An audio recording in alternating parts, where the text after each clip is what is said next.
I'm Mike Davis, and I started my life as an airline pilot in the UK here with British Airways, and swiftly moved on into aircraft maintenance, aircraft leasing, and spare parts sales. Most of our business is actually in the United States, not here, but for some reason, mostly serendipity, we fell into the idea of buying the Canberra when the disbandment of 39 Squadron occurred.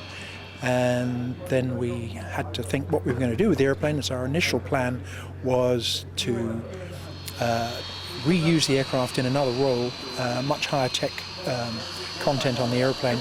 But unfortunately, defence cuts got in the way, and so we decided what we'd have to do is form a squadron, which is where we are now. The Midair Squadron, as a three-ship with the Canberra and the two Hunters, has been a labour of love with C2 Aviation here in Canberra. We've had the most amazingly dedicated ex-Air Force team of engineers who know the Hunters very well, whose learning curve on the Canberra has been very swift, and basically we're delighted to be here in 2014 with the only privately owned squadron of vintage, very serious aeroplanes, and we're thoroughly looking forward to seeing everybody around the circuit. I don't think anybody's told the Hunter that it's 50 years old. It flies absolutely beautifully. It's a wonderful, honest aeroplane, and a friend of mine, Charlie Brown, I think best described it as the Spitfire of the jets.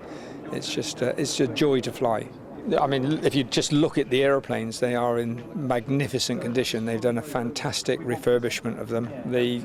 Every single system works, and they've also enhanced it by putting modern avionics in, so they've got proper modern radios, GPSs, so that we don't have to race around the country using a map and a stopwatch. The aeroplanes are fantastic, and the whole setup here is really slick and professional. The Hunter is just a magical aeroplane. It's beautifully harmonised. It's got enough power, although I suppose there's never been an aeroplane that's been built with too much power, but it's got enough power. It's very agile. We can pull 7G -2. You can do almost any aerobatic manoeuvre that you want to for a display, and you can stitch them together very nicely because it carries energy very, very nicely from manoeuvre to manoeuvre. So it's a display pilot's joy. I couldn't believe my luck when I got a phone call out of the blue asking me would I like to come and fly a restored PR9.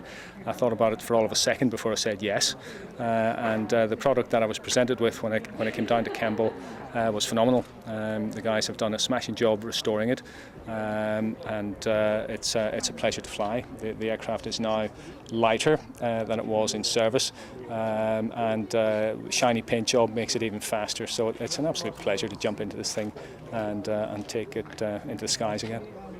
Well, I was very pleased to end up my Canberra flying career being invited back to fly with 39 Squadron. So to fly the ultimate Canberra, the PR9 again, for a full operational tour at the age of 50 was quite pleasing. So I was quite chuffed to get the job. One of the fortunate aspects of my time on 39 was that through circumstances I ended up running the programme. So I was able to engineer that I flew with the boss on the last sortie. So obviously we organised it that we got down here, and the three of us were flying around the skies. But I made quite certain that I was the last one to land.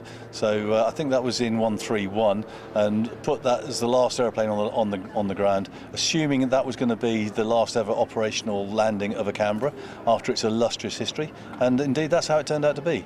Wasn't to know at the time I was going to get a chance to fly the PR9s again. What a privilege is that? The ability to get my hands on the PR9 and fly the PR9 again, clearly that's something I was going to leap at. And we got the aeroplane airborne pretty quickly. We did the workup for Fairford and so on, and it behaved extremely well. Obviously the icing on the cake is for us to get the three aircraft flying together, to get the PR9 and the two Hunters flying together.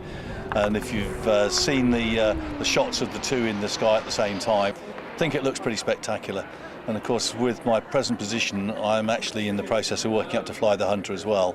So I'll have the option when I come to work of, am I going to fly the PR9 or am I going to fly a Hunter?